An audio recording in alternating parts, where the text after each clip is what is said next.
Welcome back to Earth Station Trek, a show where we trek from the early days on NBC to the future on Paramount Plus and everywhere in between. I'm Charles Kelso, and it's my privilege to introduce the Earth Station Trek crew. Keith Johnson. Greetings, everyone. For Alan Seiler. I forgot the quote I was going to use. Something about being a dick from Ohio. That's all I got. Chicago. Chicago. And Veronica Dashel. Hi.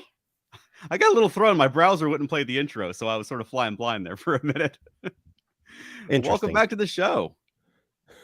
I'll have to cue you next time. I know. All right, Alan, we got some news this week. Oh, sure. Let's get to the news. Okay, so 4 days ago, as we're recording, this is on the 9th. So this took place on the 5th, Sunday night. Star Trek Strange New Worlds was one of the big winners. It took home 3 different CAFTCADs. Do you know what that is? No idea. No idea. It is the Canadian Alliance of Film and Television Costume Arts and Design. Okay. So it took home 3 costuming awards for its first season, beating out Star Trek Discovery in a couple of its categories. And I got to say, I think a lot of the costume work in that first season was really, really spectacular, especially that fantasy episode. Yes. Which, of course, I mean, me saying that it's spectacular is one thing, but it actually got awards for it. So, congratulations, Strange New Worlds. Yeah, it's a cool situation to be in. We're at Star Trek show versus Star Trek show at these awards now. Yeah, some of its other competitors were Snowpiercer, The Expanse, What We Do in the Shadows, Titans, and a few other ones, but. And a show called Yellow Jackets I'm not familiar with. Okay. I think that's on Amazon. I thought so. Yeah. I don't know anything about it though. So 3 CAFTCAD awards. Awesome. Well, that's some hefty competition. So good for them. Yeah, totally. All right. That's all I got. Keith, do we have some hit this week in Trek this week? Yeah, I do. Found something very interesting.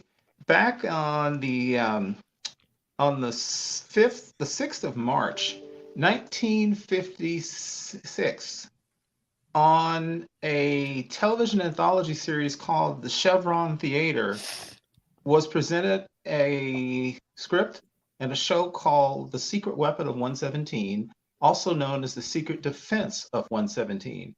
And again, this is 1956. The plot of the show is about an alien couple who come to Earth to contact another alien couple who has been embedded on Earth for 30 years and have been observing and categorizing and analyzing our defenses as a prelude to possible invasion by this alien race. What I found very interesting about this is that the original actor who was supposed to be in this show had to be replaced, and who replaced him as the main alien male who came to Earth to study our defenses was one Ricardo Montalban. Oh. Now, the more important thing about this thing called The Secret Weapon or The Secret Defense of 117, it was Gene Roddenberry's first science fiction script. Oh, cool. Nice. This is an episode written by Gene Roddenberry. And unless you're a very certain age, like my age, and watch stuff like this, you probably never knew there used to be something called the Chevron Theater Anthology. That's like going way back to Alcoa Presents and all these other things like that. But I found it interesting that Gene Roddenberry's, this was not his first television script, interestingly, but his first science fiction script, a full 8 years before he wrote the first outline of Star Trek. Wow. Awesome. Yeah. Yeah, it's pretty wild. Another interesting thing, on the 7th of March, 1969, Star Trek, the original series, aired for the first time the episode, The Savage Curtain. Okay. And y'all may remember the one, the easiest one to say is that's the one, Abraham Lincoln. Right. And the rock creatures. But do you know what else is significant about that episode? And it involves one of the cast members. What is it? The Savage Curtain, there's a scene in here where the Excalibur race called playing Lincoln. You remember on the bridge, he goes up to Uhura and he says, "What a charming negress." I knew that's what you were going to say. And then he apologized, and then she's like, "Hey, no biggie, don't worry about stuff like that." Yeah. Her lines on that show were her final lines on the series. She was not on the final 2 episodes.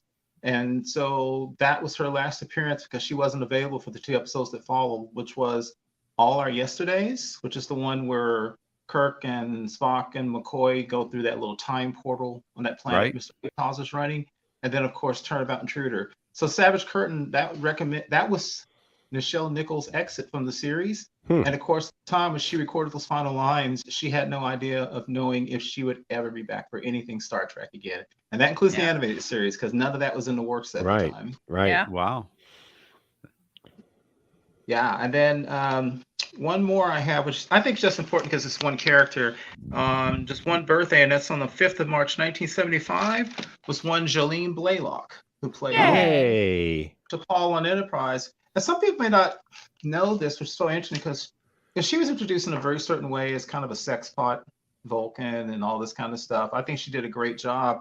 But what's very interesting about Jolene Blaylock is she was a true Trekkie and is a true Trekkie. And she'd been watching the show since she was a child with her brothers and her father. And so she was one of the people, unlike a lot of the other stars, who knew Star Trek coming in and really, really was just ecstatic about being part of Star Trek, which I think sometimes makes the fact that Enterprise only got a 4-year run. And, well, it's being appreciated now by people that didn't get the appreciation I think it deserved, even more interesting.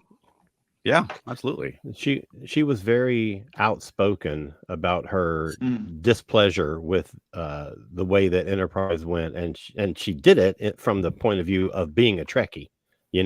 Like as a fan of the show, she was the one. She kind of voiced fans' criticisms of it while she's on the show. That's not the smartest move, but it worked out okay for her. I guess they didn't fire her. They're not getting rid of T'Pol. Yeah. No, Rick Berman's not firing her. Yeah, Right. exactly. She was great on that show, though. I think she was really good as T'Pol.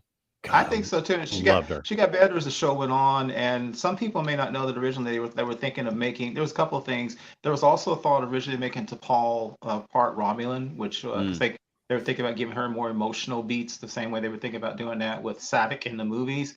Right. And also, of course, I'm sure you guys know, but the original thought was that T'Pau, the lady from Amok Time, was supposed to be on the ship. And I got to tell you, sometimes the fan service and callbacks kills me. I would have just hated it if they had actually had T'Pau on the Enterprise. So yeah, that wouldn't have worked.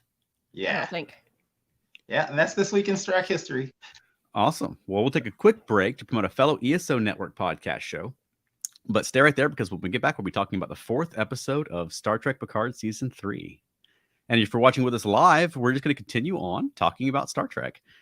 So this week was the 4th episode of Star Trek Picard Season 3. It's next week. We're halfway point. Right. That's insane. Wow. We're zipping through this thing. we are zipping through this thing, but they've been stuck in along. They've been stuck in a nebula for 3 episodes. Yeah. I don't care. It's been interesting in the nebula. Yes. The first season they were on Earth for 3 episodes. Oh, I know. I would much rather have them be in a nebula on the ship than These are big, hefty episodes too. Yeah. They really are. You can tell they're dialogue heavy too, especially today's. This one's very talky. Right. I don't think it needed to be a whole hour. They could have told the story they were telling in 45 minutes. I agree, Alan. I was watching it and I started getting a little Discovery deja vu. Just a little bit. We always talk about how in Discovery sometimes they spend a lot of time talking, and there was just a little bit of that in here. And also, I got to say personally, as I guess jump to the end some, I don't really like the way Riker has been portrayed. Ultimately, even when I know he's got some family problems, his kind of caution and him even doing weird stuff like quoting regulations to kind of hide. He reminds me of all the guest stars in the original series that were always kind of wimpy, and Kirk had to step in and tell him get lost and I'll take over. So I kind of don't like Riker's portrayal here. And I forgot to throw out a spoiler warning. So if you're watching this, spoilers for Star Trek Picard no-win scenario. But go ahead, Alan. But do you at least understand the reasoning that they're giving him for being more cautious and more hesitant now? I mean, it's not like it's just out of the blue. They've sort of built, a floor for him to stand on. I do, and I get it, and I get right, because he lost a son, and he's he's lost a son, and he's been emotionally crippled because of that, and he's got problems with Deanna. And so I absolutely get that he's trying not to take unnecessary risk. And for that matter, neither is Captain Shaw. And so maybe I'm used to the cowboy captains, but Yeah, I just sure. thought that Riker was just a little bit on the other side of being too cautious. And it may be honestly because he talks so much today. You know, sometimes it's kind of like do it and move on, but there was so much talking about why I feel this way and so much motivation. I'm thinking, Yeah. Riker I used to know wasn't that cautious. Again, I know why, but I thought it was just a little much for me personally. Okay. All right. And it's tied into, I know, Alan, I know we had talked a bit about this arc. It seemed like they were setting up with Riker and Deanna having marital problems. Yeah. Has your opinion on that changed? Very much so. Okay. I at first it just seemed like that typical television trope that they're doing to, create drama for this show or whatever. But the fact that this whole thing feeds into it, that her being an empath affects her when he has lost when he's just like walking around like an empty shell, and it affects her to have to like absorb that. So he separated himself from her to not hurt her. Right. So I loved it. I thought it was great. And so now I'm like, okay, well, so it's not like they're, on the verge of divorce because they irreconcilable differences or whatever. No, it's an actual legitimate emotional situation that they are trying to respond to. Yeah, I agree with you. And we had both been a little snarky about that early in the season. But I mean, it's a good point too. I mean, grief is difficult enough to deal with for a human, but imagine being empathic and you could feel the grief or lack of it from those around you. Yeah. I mean, that's super tough. I mean, totally. Deanna's having to live with getting nothing back from her husband when maybe she expects to. Yeah. And plus, I mean, she's raising a daughter as well who's dealing with loss of her brother. So I mean, it's a lot. Absolutely. So yeah, I'm enjoying Riker's arc. I agree with it. He's being too cautious. Yeah. This isn't the Riker. The Riker of the series would never have been like, well, we're doomed. Everyone say goodbye to your loved ones and we'll sit around for a few hours until hopefully someone will rescue us. It'd be like, all right, ideas. Who's got an idea? You absolutely. Till the last. We're going to fight to the last moment. I did think it was a bit nihilist. It was sort of like, oh, well, let's just give up. Nothing to do except wait it out. It did seem a little, like. But with a purpose. I mean, it's called out in the script that this isn't like him. They've been they've been in situations before. Yeah. Right. So I think it's interesting that we're with all these characters, and I mean, I've seen some fans complain that they're out of character, but I don't think they're out of character. I think they've just changed over 20 years. Exactly. And I like that. I think it's logical and it's feeding into the storytelling. I think they're doing really well with that. Mm-hmm.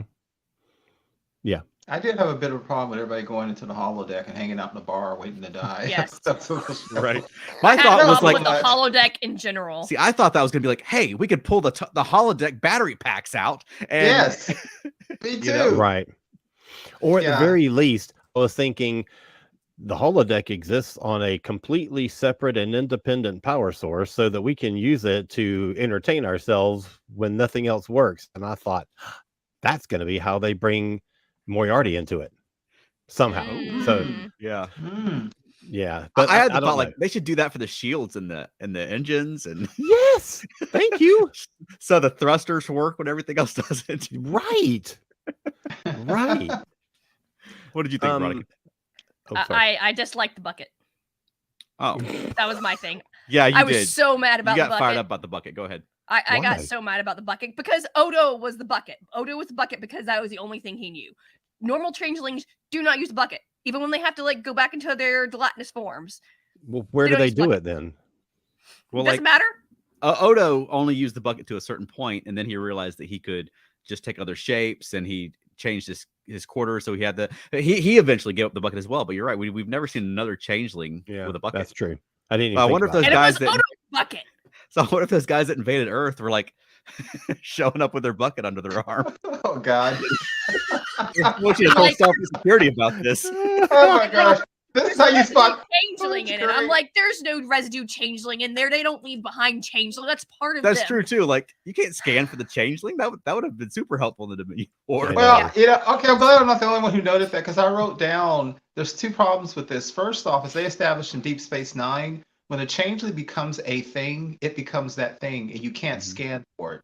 So if the changeling is running around as a rock or a wall or another crewman, supposedly you can't scan for their DNA only when they're back into their changeling state. And also, Veronica, I thought the same thing as you. Everything that is a changeling is part of a changeling. They wouldn't leave pieces of themselves behind in a bucket. And I also don't get why the face wobbled after a punch. Like it shouldn't. Well, Odo would do that. Would someone throw a knife at him and that sort of thing? He sort of ripples. And it would ripple. Yeah. Yeah. But apparently you didn't even need the scans or, like in DS9, they did the blood scan, where you'd cut your hand. You don't even need that. All you have to do is ask them a question. So I think we've established that this is not the Great Links A Squad that broke off. Yeah, and they also exactly. if they were going to do callbacks, they should have done slightly better callbacks because you remember that on Deep Space Nine, they developed weapons that could they developed scans for changelings. And they developed weapons that could destroy a changeling because that was used several times in Deep Space Nine. And they'll do like phaser sweeps and that kind of thing. Right. So they should have called back more to that. But now you guys got me thinking. I'm now picturing I'm picturing a field of changelings getting ready to go into battle, and every one of them is holding a bucket in their hands, standing at attention with a bucket in their hands. Because that was kind of funny. And the music from Fantasia is playing when the brooms keep multiplying and they're carrying their bucket. See, I was thinking about this today, Veronica, because you had talked about it this morning, and I don't think we ever found out where Odo's bucket came from. Because I also thought it was a little silly that bucket would look just like Odo's bucket or very similar to it. So maybe he was in that bucket when they found him in the Denorius belt, and he kept it. So maybe young changelings use a bucket and then they grow out of it. That's my headcanon now. Okay, that's fine. I'm good with that. Okay, I can accept that. I've got a few of these as we go along. Oh, good. Also, the changeling morphing into its gelatinous form was really bad. I don't think it's bad. They look super gross different now. Yeah. It wasn't like smooth and Odo was always kind of like honey or like amber or something. Honey. Like this looked like fur. It looked like a Horta. It kind of that's true. All right, you want to grab some comments? Yeah, I was gonna say I've got a stack of them over here. Right. Awesome. Let me see where to start. Let's see. Michael Phillips. We'll start over here. Michael Phillips says that he loves the Excalibur. So this is going back. We had comments all the way back from news and the history. Sorry, everybody. So, sorry, guys. Yeah, sorry, y'all. He does. I do an impression, which is probably lousy, but it amuses me, of the Excaliburs. That's hilarious. Okay, you gotta record that and let us hear it, Michael. Call us on our hotline. Yes. Yeah. Exactly. 307-387-1701. Okay. Michael Phillips, more importantly, says this was his favorite episode so far. That's awesome. Really interesting. Yeah. Wade says, you don't think the loss of his son would change Riker? I do. I do. It just changed him a little much for me because in combat situations, I would think that a lot more of that Riker would come forth that would be a little bit more action oriented than what I saw. Just a smidgen. He wants him to be changed by the experience, but he still wants him to be the same as he used to be. Well, sometimes that's what snaps you out of it in life or death situations. Well, I can see him. That is true. That's a good point. Yeah, I thought he was just a little bit on the other side of too cautious for me. Just a little bit. Yeah. We are still early in the season, so exactly. I bet we'll get that later on. Oh, I'm 100% certain that's coming. Matt Switman says 100% agreed with Michael Phillips. Great payoffs for things set up in the previous 3 episodes. Oh, so you guys are loving this episode. That's awesome. Michael Phillips says, yeah, it's weird because I basically predicted everything that would happen, but it was even better than I predicted. The asteroid payoff was great. Yep. Yes. Right, exactly. I keep wanting to say Tiger Beat because that, magazine in the 70s. To say. Exactly. Says, LOL, you guys so beat me to the punch on all these points. Awesome. Dan Leckie says something reminded him of Reed in Shuttlepod 1. I don't know exactly what that refers to, what it was that reminded him of Reed. Right. But Matt Sweatman says, sure, you can take away life support if the power's needed elsewhere, but that power for the holodeck is off limits. Darn right. I have got to have my holosex if I'm going to die in a, airless, fiery. Anyway. Right. Tiger Beat also says, just another thought. The captain or CO is very influential on the mood of the crew. I agree. Another reason I wanted Riker to be a little bit more action oriented, just a little bit. Michael Phillips says, well, every living thing leaves cells behind, like dead skin cells, waste, etc. Surely changelings would leave something behind. There's got to be some residue. Nope. Every single cell of the changeling is part of the changeling, so they never leave residue behind. At least not that we ever saw before. Especially not that much goop in a bucket. But they certainly can, because the drop becomes the ocean, just as the ocean becomes the drop. Help me out here, Veronica. No, they're not in the Great Link. They don't leave anything behind. And when they leave the Great Link, they don't leave anything behind. I'll say Kira has a stronger stomach than I do.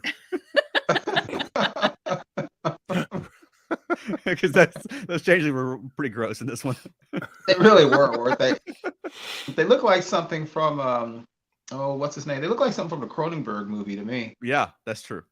I thought it was cool. That's a good point. I do think it's a cool effect. I'm not bragging on the effect. The differences are funny. But you remember in the last season of Disco, it seemed like powdery or dusty. It didn't seem liquid. That's true. So at least this is an improvement on that. Agreed. Dan Leckie also says that he agrees that the visual effects for the changelings is awful. Okay. I wouldn't go that far, but I think it's different. Right. And he also says Riker's nihilism reminded nihilism that is what reminded him of Reed. Okay, that makes sense. Okay. Yeah, awesome. Part 1. Yeah, Reed was a little bit on we're gonna die. Let's just die with honor and dignity, rather than somebody like Kirk who'd probably be fighting to the very last second. Right. Sure, yeah. Yeah. And okay, 2 more. Okay. These people are chatty tonight. I love it. Yes, sir. Yeah. Let's see. Tiger Blade 2002 says, one unexpected thing in this episode has nothing to do with it, but the original Captain Kane is a tactical walking stick you can buy on Amazon.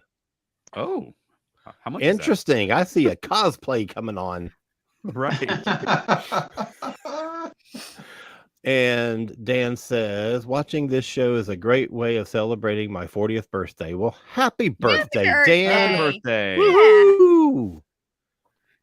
I wonder if he's in Scotland. I wonder if it's his actual birthday here in America. I don't know. I don't know how far apart we are. I would guess so, because it's the same day. Happy birthday, Dan, and happy birthday to a fellow Pisces, because my birthday is Saturday, but I ain't 40. Not yet. Right. Okay, Michael Phillips says, can we just talk about how great Todd Stashwick was in this episode? Brilliant character. I agree. I have really enjoyed him this whole season. I think he's just been fantastic, and I love the character. And that's what I thought of when Michael Phillips a minute ago said, I predicted everything that was going to happen in this episode, but it was better than I thought. Yeah. That was my thought about Captain Shaw, because I expected that he was involved with Wolf 359. I think everyone probably did. But almost everybody. A few people. Someone did. Because of his anti-Borg thing, But his delivery of that monologue was incredible. Yeah, it really was. That was a highlight of the episode. And I kind of expect something like that, because they named him Captain Shaw after Robert Shaw from Jaws. Not from Jaws, but he was in Jaws. So I thought maybe we'd get kind of a Clint thing with him, and we did. But he's a powerhouse of an actor. Yeah, totally.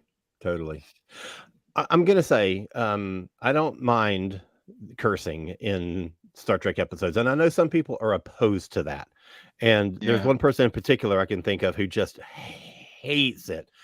Yeah. So even though I'm fine with it, I don't really care about it. And I certainly think that in the situation that they found themselves in this week where they all thought they're going to die, I don't have any Very much problem with it. appropriate. I don't like it coming out of Picard's mouth. I He don't dropped the like F-bomb? Picard saying the F word. Right. It just seems wrong. I used to get more worked up about that when my daughter was like, when Star Trek first came back in 2017, my daughter was 11 and I was excited to Yeah. watch Star Trek with her. And all of a sudden it was TVMA. So I had a lot Right. of annoyances related to that. But also, I mean, there's a lot of things about Star Trek that were just the way they were because of television. Like the fact that people didn't curse because it was on television and it was a family show, but also they didn't use contemporary music because it was too expensive. But it's sort of the aesthetic of Star Trek, though, that it doesn't upset me when it's different. It's but just like, huh? yeah, Star Trek is sort of like a stylized universe. And so when Exactly. they contemporize the dialogue, and now every episode has a 20th century song in it, and Yeah. it's just I a bit don't like much. the song use. right. No. It just takes me out of 25th century. You know, You can save some money by not using 20th century songs. Star Trek Paramount Plus. And I liked Oh. that they sat around listening to opera and jazz and reading Shakespeare, like you know what I mean? high-minded stuff. Yeah, Uh, you can imagine they're smarter than we are. Teeth, which they are. Yeah. I didn't dislike Picard dropping the F-bomb so much as it didn't seem right coming out of his mouth. It just didn't Right. hit him, his character. Yeah, that's what I'm saying. It just yeah. Right. seems out of character.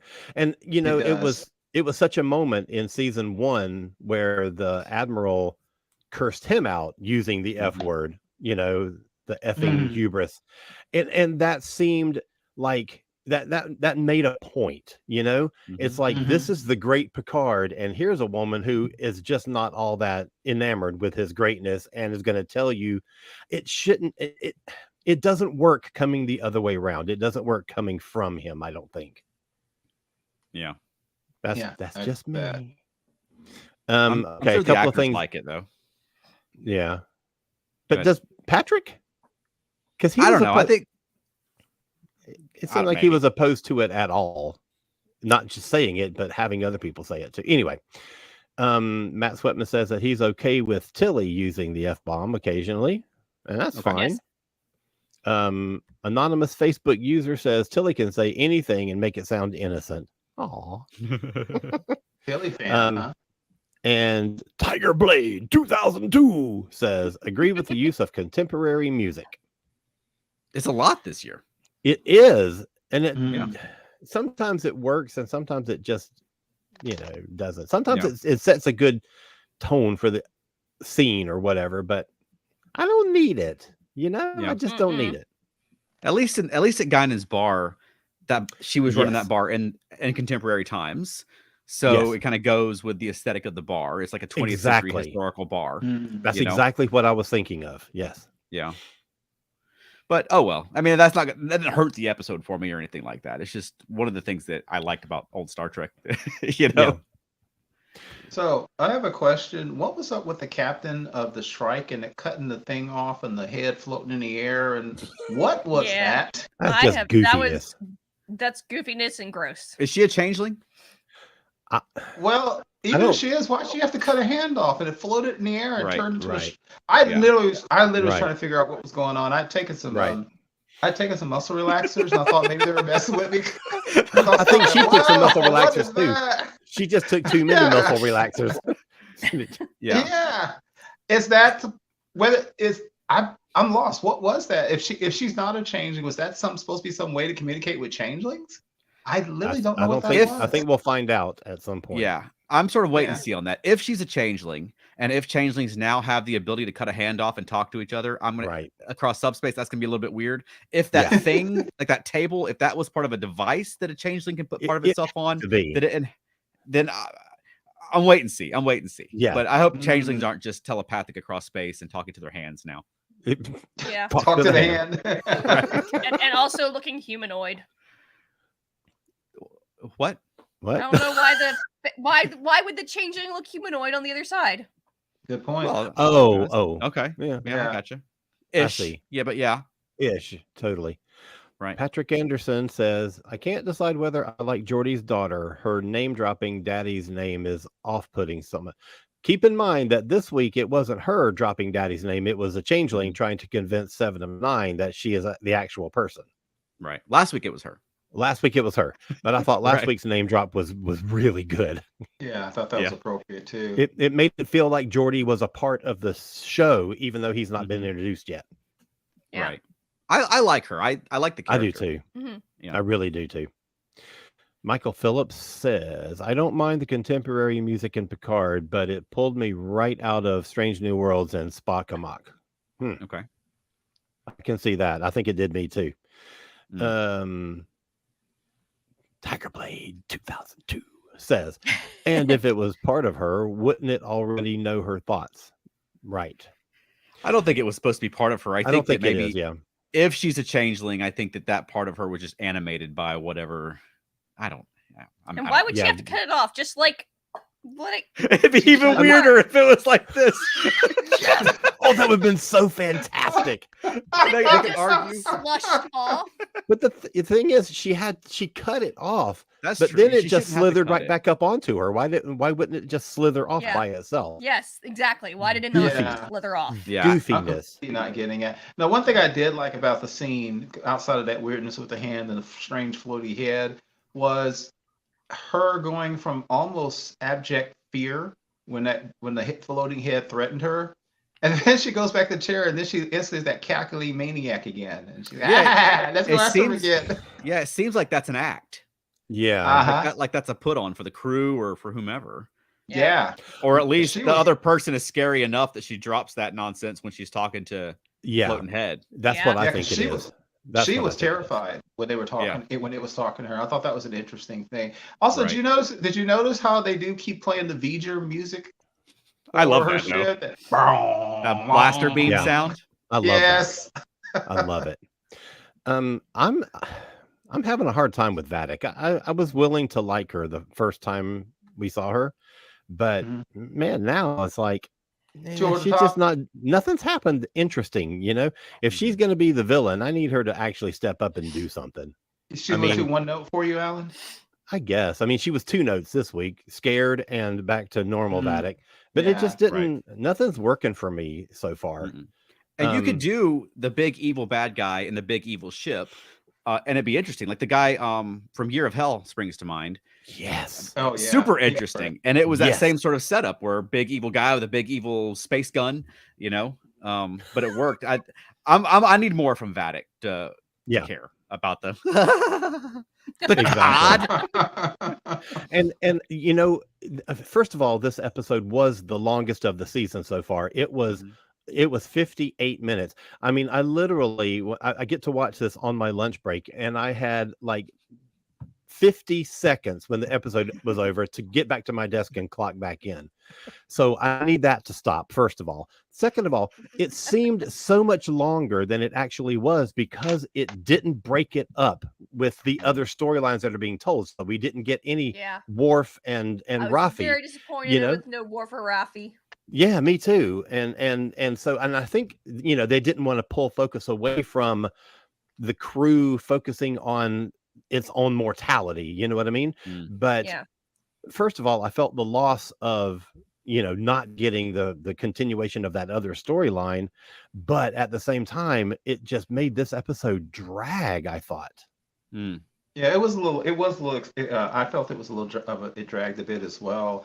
What did y'all think of Beverly's incredible powers of deduction to deduce that the nebula was a pregnant organic entity, Right. and that the next energy burst was going to be the last and be the labor? That was the thing that, I mean, I can kind of go along with her deducing that maybe these are contractions, but that she knew that the next one was going to be the last one. That was a bit much. Yeah. Yeah. I had some problems with this one. I liked that they're using her doctor ability. She's been a Me space doctor too. for a long time. Yeah. And I like that she's active in solving the situation. She's the only one who came up with a 100%. solution when everyone else was just waiting to die. Right. Yeah. You know? Exactly. And I like that she recognized something in nature that she has sort of experience with. Exactly. Agreed. I don't know. Yeah. Yeah, I thought it was a bit of a stretch for her because for all she knew, heck, I hate to say this, for all she knew, it could have been convulsing about to throw up because they're inside of it. You know, it That's could have true. been other bodily functions other than That's giving birth. I thought Deducing that it was a living being, okay, that's okay, because they've seen that everything from Tin Man to the Cloud Creature in the animated series, to the giant amoeba in the immunity syndrome. But deducing that it was pregnant, that those are contractions, and then like when she said, "Oh, the next one's going to be last," I thought that was a little too far. I had trouble buying that, but there was a lot of techno babble, and I think because it was such a talky episode, my head was starting to hurt by then with all that stuff like that. I just really liked that the surges caused the lights to come on the ship, and so I could see Thank what you. was going on. Like I wish that phenomenon would just follow them around the whole season. I was going to say the same thing. I was like, hey, I mean, I understand what's going on here, but at least we can see what's happening on the ship.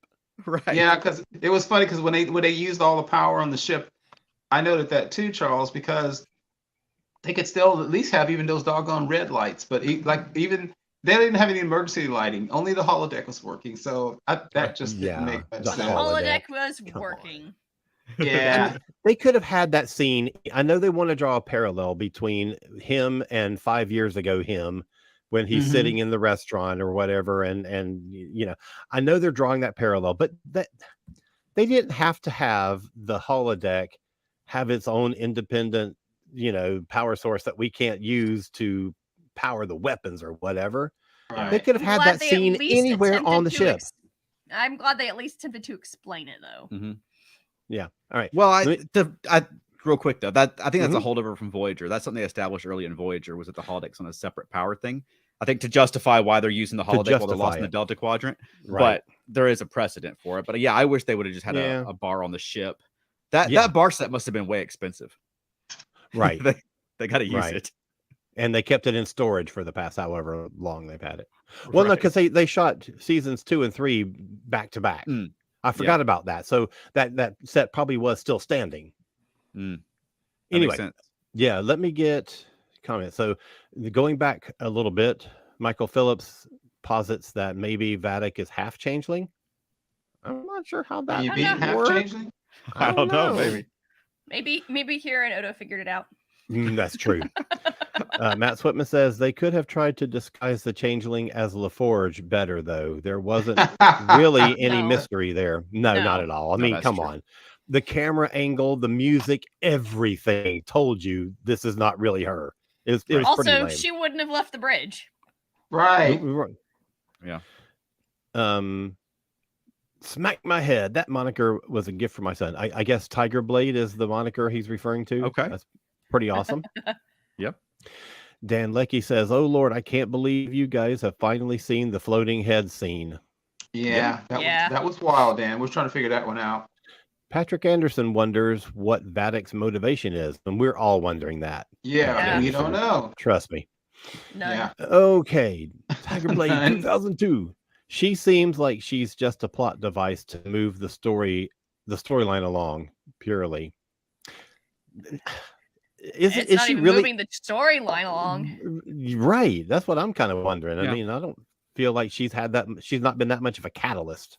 Yeah. She's been a barrier and nothing else. Yeah, she's been sort of a plot motivator. Like this adventure wouldn't be happening if it wasn't for her. Yeah, but I don't know. So, anyway, we'll see. Patrick Anderson says, I might be jumping ahead, but what exactly was stolen from Daystrom? Lore, B4, the Moriarty hologram? All of those things are possibilities, except for B4. I mean, it could be B4, but we know that Lore is in this season, and we know Moriarty is. So, yeah, it's one of those things, I'm sure. And remember that they basically said, which I find interesting, that whatever was stolen from Daystrom was more dangerous than that portal weapon. And that's kind of frightening, whatever that means. I mean, I don't know that Lore qualifies for that. I mean, I don't know. We'll see. We'll see, exactly. It depends on what they do with him. Matt Sweatman says, I suspect next week is all Worf and Rafi. I doubt it. You're not going to have a season of Picard with no Picard in it. Yeah, we need Geordi at some point. I would love a Worf Raffi episode, though. I'm not gonna lie. I think that would be great. I need that. It's interesting that Michelle Hurd was in the credits, even though she wasn't in the episode. Anyway, probably contractual because she's a cast member. I'm sure. I guess. I'm sure. Dan Leckie says that he misses Laris. I love Laris. Yeah. Love her. Every season, I say they should take Laris with them, and they don't. They never listen to us. She'd be No. super. She would have guessed that early in the episode. Yeah. Thank you. Thank you. Michael Phillips says, it's funny. That was my favorite storyline in previous episodes, but I didn't even notice it was missing because this episode was so good. I like this episode a lot. I didn't get the high off it like I got last week. Is still Yeah. my favorite. Yes, Last me too. week, I was jazzed up. I've watched that like 4 times since then. It was so good. Yeah. But Yeah. this week was good. It was just like a it was just talky episode. Contemplative. There you go. It was that too.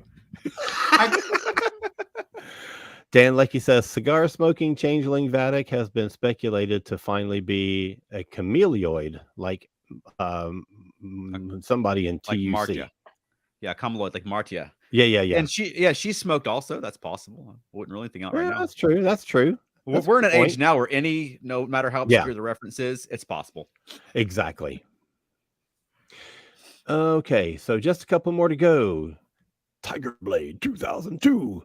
Could it be that the writers are being influenced by the execs, and I use that term loosely, to dumb the script down for us lowly viewers? I don't think so. I mean, I don't think so. I'm sure the execs are involved. There's a lot of executive producers, and I'm sure that the Paramount Plus folks, the CBS Studio folks, have a lot to say. But I would expect that sort of thing is more like you need to use this bar set if you're going to spend the money on it in X number of episodes, and so they get it in there. But I don't think they're dumb. I don't think the script is dumbed down. For one, I thought this was a pretty well written story. Yeah. Wayne, I think what's happening to the point of what you're making is, I will say I've noticed what we've all discussed with a lot of the new production crew is when they try to get deep and emotional, they can be a little heavy-handed with it, just a little bit. And I think to your point, what you're saying, Wayne, is we had was it 3 episodes of a lot of action, and then they needed to do exposition and explanation, and it's as if they dumped it all in one episode, which made it seem a little heavy. It might have been better if they could have spread what we saw in today's episode out amongst the first 3 episodes. Because we talked about, like Alan and I talked about a lot in Discovery, where they were literally about to die and they'd have this 5-10 minute confessional. It just seemed awkward. And it's kind of like that here, but this time instead of cramming in awkward dialogue in the middle of action, they use an entire episode where they crammed in almost everybody's exposition and Discovery. Picard talking to his son, Riker talking to Deanna, all that. I think that's what it was. So I don't think it's the executives. I think the writers wanted to do this way. But at the same time, you have a scene at the end where you have 2 minutes until the next contraction. So you got to get that nacelle thing done. And so then fake Geordi comes in. Fake LaForge, I should say. Fake LaForge comes in, and I swear it took them more than 2 minutes to figure out that it's her and to shoot her. So again, they are slowing down. They have stated a timeline, and they're slowing it down in order to do something that it should not have taken 2 minutes. It just drives me nuts when they do it. It wasn't as egregious as it was in Disco. Disco used to just make me bananas with their nonsense. Agree. Not as egregious, but it did stand out a little bit today with this episode. But I agree, not as bad as on. I have a question. What did y'all think about before they came up with this? They came up with the solution of riding the waves and all that stuff. What did you think about how they were facing their deaths? Because there's always been different ways Star Trek has faced their death. What I found interesting is when they thought for sure they were going to die, there was no real announcement from either captain to the crew. I don't know. Wayne or somebody who's been in the military can tell me. Of course, I don't know. Have you ever been in a "we're going to die" scenario? If you're going to die, I would think that the captain would walk the ship and talk to the crew before they die. Yeah. I don't know. Would they just stay on the bridge and hang out, and then the other one go? Well, let's see. So you had 3 leaders: Picard, Shaw, and Riker, and none of them gave a message to the crew. None of them walked the crew. Walk the floor talking to the crew. Is that how they would face death? It just seems strange to me. That's a very, very, very good point. I totally agree with it. And you know what else that just made me think of? It's a damn shame. This is the one time you see a ship that ain't got no counselor on it. Oh, good point. Dude, Troy could have had an actual job on the ship for 1 episode. Yeah, because I at least remember in the in the excellent first part of the two-part in TNG, The Best of Both Worlds, Mm-hmm. you remember the night before they were going to battle the Borg, Picard walked the ship. That's right. And Guinan called him on that. And he even talked to her. He said, I think before the Battle of Trafalgar in English history, that the captain of the ship walked the ship. And it was a tradition. But then she said, yeah, but they usually did that before a hopeless battle. But I thought it was cool that he was walking the ship. I just thought it was weird that in this case, they thought they were going to die. And Picard goes into the bar to hang out with his son. Riker's just hanging out on the bridge. Shaw's walking around with his cane. No address to the entire crew or anything like that. Right. Now, I'm not going to fault Picard for trying to reconnect with his son for the first time in his entire life. And he's not in command, yes. When he's got 2 hours to, basically know his kid. Yeah. I will say, though, Go ahead. No, I was going to say, I did like the inspirational speech that Riker gave once they had a plan and he sort of started to get his mojo back. Yeah. That, you guys don't know me, but I know you, and we're going to get through this. I like that. That's the kind of Riker I want. I did too.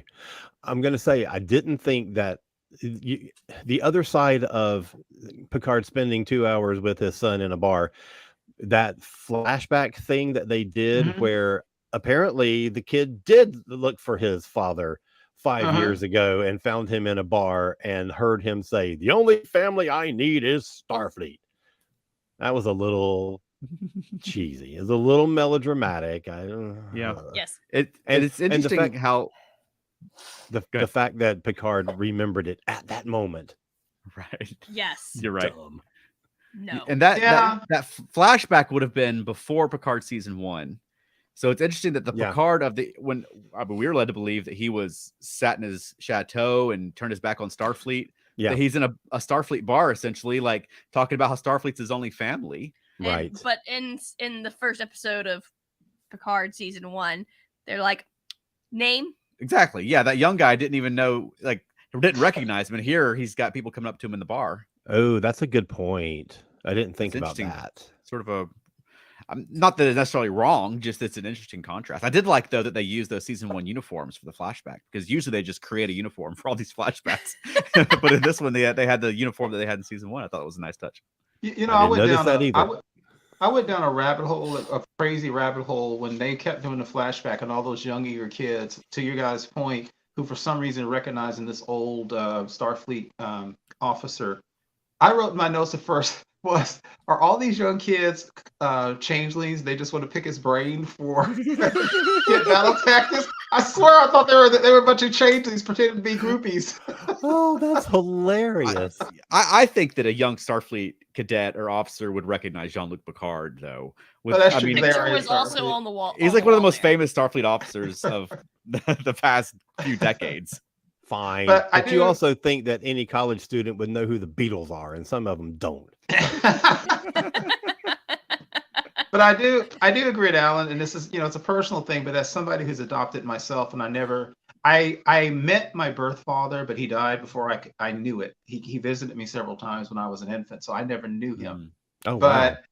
Yeah, I agree with Alan that first off, it's completely unfair to Jean-Luc for his son to judge him on, like you said, Alan, a thing where he's trying to eat his haddock and he just says Starfleet's the only family I need. It's not like he said, I hate kids, I never wanted a family, blah, blah, blah. Right. How the heck At least not right then.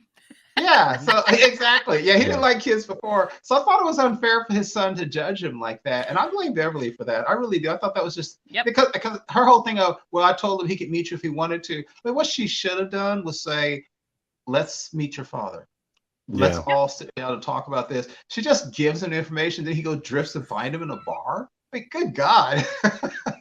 So I didn't like that at all either. What he should have done, what I would have done if it been my real life birth father, I would have gone up to him, worst case, maybe with anger, and said, oh, seriously? Or, hey, guess what? But yeah, to use that one thing where it's unfair that Picard doesn't even know who he's talking to, and then so that's why I didn't want to talk to you. I didn't like that. All right, let me get some comments because we're only like 10 minutes away from the end of the show. And our episode will be as long as the Picard episode this week. Let's see. Dan Leckie says, I recently realized they had a faction/subset as the villain every season of Picard. with the androids and Romulans, not all androids nor the Romulan Empire in season 1, the Borg, not the collective in season 2, and now changelings in season 3. That's interesting observation. Yeah. I'd Good not point, thought of Dan. that. That's very That's a smart. good point. But I also Mhm. think it's a fair point because I think with the kind of people we're Right. talking about, you're always going to have people who don't want to go along with the new regime. So I Mhm. actually think it's Yeah. incredibly fair that some of the changes is like bump this. Also, we don't know how many of the changelings who are involved with this are part of the 100 that were sent out. Remember they sent out the 100 changing Dude. babies. You're Um, right. They need to bring Lass back. Get JG Hertzler. Yes. Oh, That'd be yes! awesome. Yes. Maybe he's the face. And maybe he's the face. Yeah. Oh, So that'd be that's so a good, cool. it's a good point, Dan, but it also makes sense and for people like that who basically ruled an entire sector of the galaxy to be like, no, why the heck are we kowtowing to these primitive solids? Yeah. I see that. Makes sense. Yep. Yeah. Okay. Wayne says maybe it's just my weariness of Paramount execs stemming from TOS. Going back to a comment he made earlier. Mm. Michael Phillips, who is now chatting with us on YouTube, so now we see his name. Yay. Favorite line of the episode, quote, "At some point, asshole became a substitute for charm." I thought that was a great Right. line too. Matt Sweatman says, I did also find the last third very thrilling and suspenseful. And yeah, and that point where they finally come up with a plan and the whole score changes. The music like tells you this is going to be you're going to get excited again. I felt like they didn't really cheat to resolve the mess they were in. Okay. Excellent. Wayne also says, you're right. Leadership principle, keep your people informed. Mhm. Correct. Yeah. Agreed. Elaine Sweatman, hello Elaine, Hey, Elaine. says, I did think it was a little odd that Riker was so resistant at first about Picard's plan to save them. He was so worried that if the plan failed, they would die. They were going to die anyway. That's exactly my thought. So why not try and escape or die trying? I agree. My thought as well, Yep. Elaine. That's why Riker was a little too much on the other side for me. Yeah. Although I will say it was cool when he threw the asteroid at Vedek's ship. Yep. I thought Right. that was awesome. Yeah, I think Riker's a bit paralyzed by the fear of him doing something that gets all these people killed. you know? Exactly. So he's doing 100%. nothing instead. 100%. Yeah. Okay, before I get to that, it's almost like if we wait it out and we die, it's not my fault. If I take action and they die, it's my fault. Right. It's almost like he's trying to avoid guilt, even though he'll be dead and he won't experience any guilt. Which is what Picard was trying to tell him. Yeah. But Picard was so frustrated and almost desperate to say, Will, do something. Mm-hmm. Because starship captains don't sit around and wait for death to come to them. They just don't. Right. Wayne says, this type of show really could use an advisor on military protocol. Sure. Yeah. Would you like to be it? Question. We can put in a good word for you and they'll hire you. Right. Because we have pull. Yeah. We're podcasters. We have lots of pull. I can't even get Paramount Plus to stop showing me ads, much less effective productions. Well, that's fair. I think Wayne makes a good point because sometimes, and sometimes it's kind of cool because the stuff they do in the Star Trek franchise shows, they lift it from real life military, but sometimes it doesn't apply. For example, I'd imagine that in real life military in the Navy, when you have the con, which is an office that has windows, you probably would dim the lights in combat situations, especially at night, so that the enemy can't see you. But in space, you don't really need to dim the lights on the bridge when you go into red alert. So I think there's little things like that they still hold over from real life military. It just seems cool, but I don't know how practical it is. Right. Yeah. He expands on his comment by saying no military leader would wait around to die. I That's feel right. like no one would wait around to die. And Well, you know, the shows have had scientific advisors before. It's not unreasonable for them to have military advisors. Agreed. That's a good point. Yeah.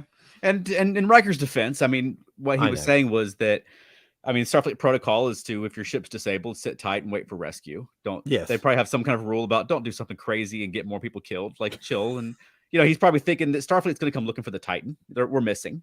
Right. You know what, Charles? You know what? I surprised myself because I try never to be like the typical fanboy kind of Star Trek guy. But I swear to gosh, when Riker said, according to Starfleet protocol, I literally was like, hey, you can't do that. Captains don't quote Starfleet protocol. You blast Starfleet protocol. I'm not used to a leader who follows protocol and says Right. it. So that actually shocked me. Well, I am a fanboy, so I don't mind. So I got a few points on that I wanted to say real quick. Okay. They fudged Alright. Jack Crusher's age. Yes. Vanity Beth reported to us last week that he had said in an interview that he was 23 to 24. Yes. That's what I thought. They Yeah. keep saying that this season is set in 2401 and Nemesis was 2379. So it's only been 22 years. So they're fudging it by a few years at least Mm. Okay. because he would have been born before Nemesis, which would be very strange. Also, the original Jack Crusher, this is the first time he's ever been referenced to as having been a classmate of Picard at the Academy. It's been pretty accepted that Jack Crusher was about Beverly's age, like quite a bit younger than Picard. And like at that flashback that he recorded for Wes, he was like in his early 20s. You know, Mhm. Right. so which isn't a big deal or anything like that. Just interesting to note. I thought they did the same sort of thing with Beverly and Nemesis when all of a sudden she recognized, she acted like she knew Picard at the Academy when he showed her that Academy photo, which she wouldn't have. She'd been too young. And then it's just, the Titan I had talked about before, how they're sort of being very cagey about whether it's a refit or whether it's a new Titan. And they had this little story on Instagram where it sort of indicated that it was the components of the original Titan were put into this new ship. So it's sort of quasi new ship. But that seems to be what they're going with. They referenced that in this episode, but also Dave Blass on Twitter today shared an artist rendering of the two Titans side by side, and like they're like both like 75% taken apart. Like they're taking all the components from the old Titan and putting them into the new Titan for some reason. Why I don't would you do that? I don't That's so know weird. because for one, the crew doesn't know how to work the 20-year-old inside of the couplings, which came up Right. as a plot point in this episode. So I don't Yes, know it why did. you would do that, but there's been a lot of references. So I just thought I would mention that because it's just Mm. from a nerd perspective, it's interesting that I guess Mhm. they're just saving a buck and reusing components from the old Titan and putting them in this new ship. Yep. Yeah. Yeah, that was a very slight plot slip to me because as captain, it was Shaw's job to ensure that people on his ship could fix every part of that ship. Because Yeah. he could have been killed, and they would have been sitting there going, "I don't know how to work this." Well, And let's just say again, he was in the process of that. They just hadn't finished yet. yeah, I guess. Yeah. I mean, as captain, you don't want there to be any part of the ship that you're the only one who can fix. 'Cause Right. Absolutely. you might be busy at the time. Yes. Yeah, Right. you might be dead. True. That too. We've only got a couple of minutes left, but I do want to talk about, and we haven't gotten to this at all, the further relationship that we saw this week between Seven and Shaw, Mhm. which I thought was Mhm. super interesting, and I love their Yep. dynamic. Yes. And they Yeah. sort of come to a begrudging, respect for each other kind of thing. And I Mhm. thought that was really well done. I really enjoyed it. Yes. Yes. And I'm hoping that his arc is going to end with him calling 7 and accepting her as a person so Yeah. that I can love him, because I want to love him. You know what I mean? Right. Right. Because he's a great actor and they're giving him great material to work with. Yeah. Yeah. It's a character you love to hate right now. Mhm. Yeah, And I agree with that. really liked the whole trip up with the changeling is that she called her Commander Hansen instead of Mhm. Commander Seven, which she normally calls me that out of respect. That was a great Like line. very pointed. I thought it Right. was great. Yes, that was good. Dan is wait. Let's see. Let me see. Okay. Back to our previous topic. Wayne says it grinds my teeth to hear them use military sound bites instead of actual terms and language. I Okay. can understand that. Michael Phillips says Tiger. I'm getting confused now. He says to Michael Phillips, yet they use a pseudo protocol like our modern military quite often. Yes. Dan We're sort Leckie of a would like to pseudo know. military. Yeah, totally. Dan Leckie is interested to know what we think of the aliens. They I were think the very babies, space babies that were born. at the they were end. very squiddy. Yeah. Yeah. I thought it was space squids. I like it was something Star Trek-y. It's not just Yes. pew pew. There's some Star Trek thing. They use the like nature and there's a birth and gave Riker some hope, and I thought it was good. Yep. I enjoyed it. The Yes, music was yes. very good too. Mm-hmm. That's true.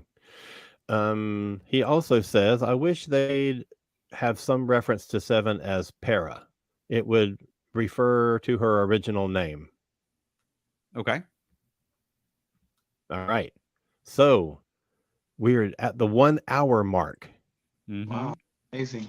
And I was like, I told Chuck before we went live, I'm like, yeah, I don't know how much I have to say about this episode because I did But enjoy we it. had people that had a lot to say about this Right. episode. Yeah. I really enjoyed this episode, but not as much as the previous 3. That doesn't mean I disliked it. I didn't dislike it at all.